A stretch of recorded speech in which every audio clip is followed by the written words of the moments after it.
Hello मेरे छात्रों, मित्रों और विद्यार्थियों। अब हम एक और नए चैप्टर की तरफ बढ़ते हैं जिसका नाम है properties of nerve fibres.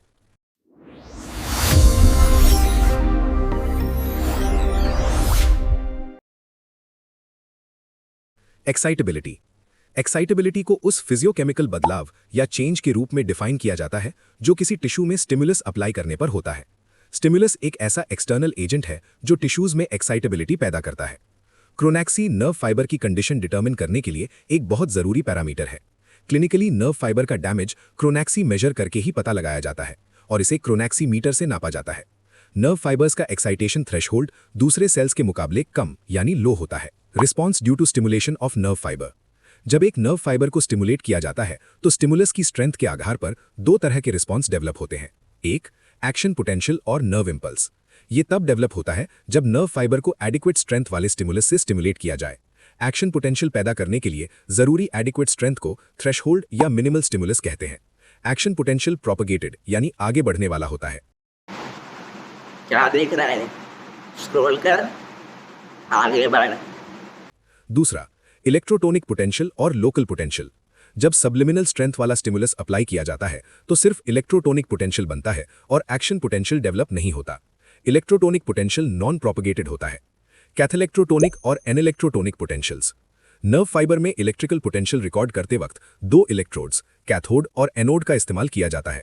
Cathode पर पैदा होने वाले पोटेंशियल चेंज को कैथेलेक्ट्रोटोनिक पोटेंशियल कहते हैं और एनोड पर डेवलप होने वाले पोटेंशियल को एनेलेक्ट्रोटोनिक पोटेंशियल कहा जाता है।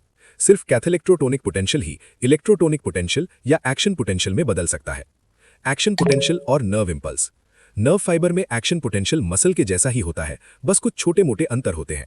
नर्व फाइबर में रेस्टिंग मेम्ब्रेन पोटेंशियल -70 मिलीवोल्ट होता है, फायरिंग लेवल -55 मिलीवोल्ट पर होता है और डीपोलराइजेशन +35 मिलीवोल्ट पर खत्म होता है। फिगर 136.1 में आमतौर पर एक्शन पोटेंशियल नर्व फाइबर के इनिशियल सेगमेंट से शुरू होता है। इलेक्ट्रोटोनिक पोटेंशियल और लोकल पोटेंशियल।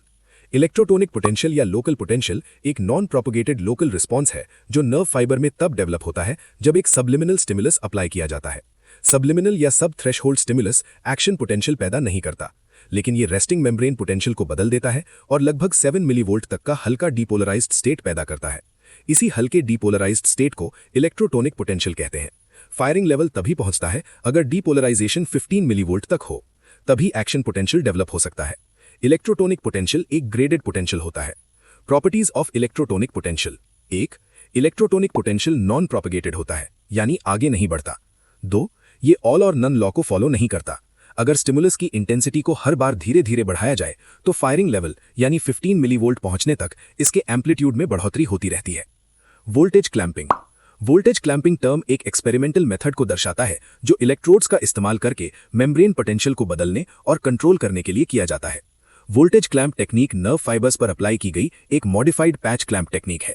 इसका इस्तेमाल मेम्ब्रेन पोटेंशियल को एक मन चाहे यानी डिजायर्ड वोल्टेज पर फिक्स करके नर्व फाइबर की मेम्ब्रेन के आर पार होने वाले आयोनिक करंट को नापने के लिए किया जाता है। बात तो सही है। दौड़ना तो पड़ता है। Principle of voltage clamping. आमतौर पर voltage gated ion channels cell के अंदर के पॉजिटिव या नेगेटिव चार्ज के रिस्पॉन्स में खुलते और बंद होते हैं।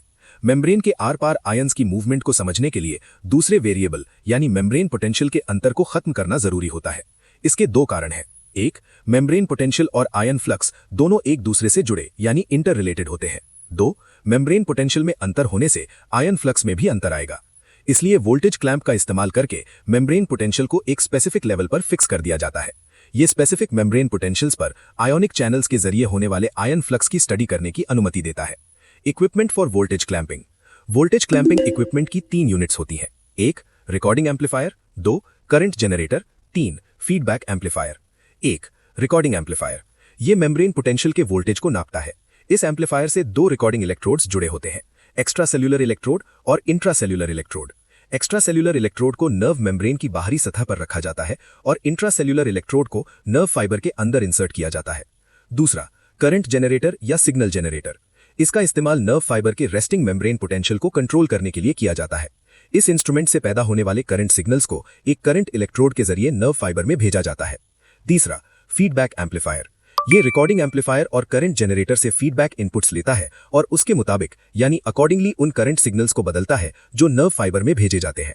फिगर 13.2 में इस तरह वोल्टेज क्लैंपिंग के जरिए मेम्ब्रेन पोटेंशियल को एक मनचाहे यानी डिजायर्ड वोल्टेज पर कांस्टेंट बनाए रखना मुमकिन होता है। Nerve fibres used for voltage clamping. पहले वोल्टेज क्लैंप टेस्ट्स स्क्विड लॉलिगो के जायंट एक्सॉन पर किए जाते थे, फिर ये इन्वेस्टिगेशंस छोटे मैमल्स के न्यूरॉन्स पर की गईं। आजकल ये टेस्ट्स सर्जरी के दौरान मिले ह्यूमन नर्व फाइबर्स पर किए जाते हैं। कंडक्टिविटी नर्व फाइबर की वो क्षमता है यानी एबिलिटी है जिसके जरिए वो इंपल्स को स्टिम्युलेशन वाले एरिया से दूसरे एरियाज तक पहुंचाते हैं। एक्शन पोटेंशियल ही नर्व फाइबर में नर्व इंपल्स के रूप में ट्रांसमिट होता है। आमतौर पर शरीर में एक्शन पोटेंशियल नर्व फाइबर में सिर्फ एक ही दिशा यानी वन डायरेक्शन में बहता है। हालांकि एक्सपेरिमेंटल कंडीशंस में जब नर्व को स्टिम्युलेट किया जाता है तो एक्शन पोटेंशियल नर्व फाइबर में किसी भी दिशा यानी आइदर डायरेक्शन में जा सकता है। Mechanism of conduction of action potential. Nerve fibre में सबसे पहले उस जगह डीपोलराइजेशन होता है जहां स्टिम्युलेशन दिया गया हो। इसकी वजह से आसपास के एरियाज में भी डीपोलराइजेशन होने लगता है। भाई यहाँ पे क्या हो रहा है? भाई यहाँ पे क्या हो रहा भाई? इस तरह डीपोलराइजेशन पूरे नर्व फाइबर में ट्रैवल करता है। डीपोलराइजेशन के बाद रीपोलराइजेशन होता है। Conduction through myelinated nerve fibre, saltatory conduction. Nerve impulse के कंडक्शन का वो तरीका है जिसमें इंपल्स एक नोड से दूसरे नोड पर कूदती है यानी जंप करती है। माइलिनेटेड नर्व फाइबर में इंपल्स का कंडक्शन नॉन माइलिनेटेड फाइबर के मुकाबले लगभग 50 गुना तेज यानी 50 टाइम्स तेज होता है।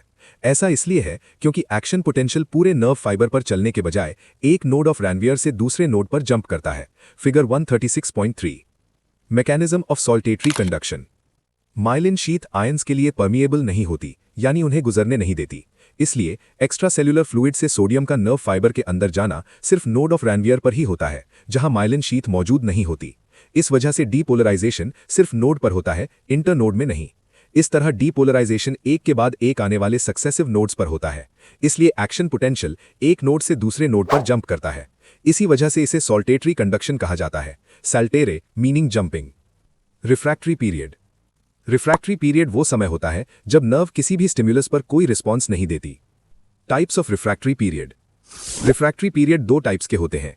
एक, एब्सोल्यूट रिफ्रैक्टरी पीरियड। ये वो समय है जिसके दौरान नर्व बिल्कुल भी कोई रिस्पॉन्स नहीं दिखाती, चाहे स्टिम्युलस की स्ट्रेंथ कितनी भी ज्यादा क्यों ना हो। दो, रिलेटिव रिफ्रैक्टरी पीरियड। ये वो समय है जिसके दौरान नर्व फाइबर रिस्पॉन्स दिखा सकता है अगर स्टिम्युलस की स्ट्रेंथ को मैक्सिमम तक बढ़ा दिया जाए। Absolute refractory period firing level तक पहुंचने से लेकर रीपोलराइजेशन के 1/3 पूरा होने तक का समय होता है। रिलेटिव रिफ्रैक्टरी पीरियड बाकी बचे हुए रीपोलराइजेशन पीरियड तक फैला होता है। समेशन। जब एक सब्लिमिनल स्टिम्युलस अप्लाई किया जाता है तो यह नर्व फाइबर में कोई रिस्पॉन्स नहीं पैदा करता क्योंकि सब्लिमिनल स्टिम्युलस बहुत कमजोर होता है। हालांकि अगर 2 या 2 से ज्यादा सब्लिमिनल स्टिम्युलाई एक छोटे इंटरवल लगभग 0.5 मिलीसेकंड के अंदर अप्लाई किए जाएं तो रिस्पॉन्स पैदा हो जाता है। ऐसा इसलिए होता है क्योंकि सब्लिमिनल स्टिम्युलाई आपस में जुड़कर समड अप हो जाते हैं। अच्छा, रिमिक्स आइटम है ये। और इतने मजबूत बन जाते हैं कि रिस्पॉन्स पैदा कर सकें। इस फिनोमिनन को समेशन कहते हैं। अडैप्टेशन। नर्व फाइबर को लगातार स्टिम्युलेट करने के दौरान शुरुआत में नर्व फाइबर की एक्साइटेबिलिटी ज्यादा होती है, बाद में रिस्पॉन्स धीरे धीरे कम होने लगता है और आखिर में नर्व फाइबर कोई रिस्पॉन्स नहीं देता। इस फिनोमिनन को अडैप्टेशन या अकोमोडेशन कहा जाता है। कॉज फॉर अडैप्टेशन यानी अडैप्टेशन का कारण। जब नर्व फाइबर को लगातार स्टिम्युलेट किया जाता है तो डीपोलराइजेशन भी लगातार होता रहता है। कंटिन्यूअस डीपोलराइजेशन सोडियम पंप को इनएक्टिव कर देता है और पोटेशियम आयंस के बाहर निकलने को यानी एफ्लक्स को बढ़ा देता है। इनफैटिगेबिलिटी। नर्व फाइबर को थकाया नहीं जा सकता, कैनॉट बी फटीग्ड, चाहे इसे लंबे समय तक लगातार स्टिम्युलेट किया जाए। इसका कारण यह है कि नर्व फाइबर एक समय में सिर्फ एक ही एक्शन पोटेंशियल कंडक्ट कर सकता है। उस समय पर यह पूरी तरह से रिफ्रैक्टरी होता है और दूसरा एक्शन पोटेंशियल कंडक्ट नहीं करता। ऑल और नन लॉ। ऑल और नन लॉ ये कहता है कि जब एक नर्व को स्टिम्युलेट किया जाता है तो या तो वो मैक्सिमम रिस्पॉन्स देती है या फिर बिल्कुल भी रिस्पॉन्स नहीं देती। इसके बारे में और डिटेल्स चैप्टर 90 में दी गई हैं।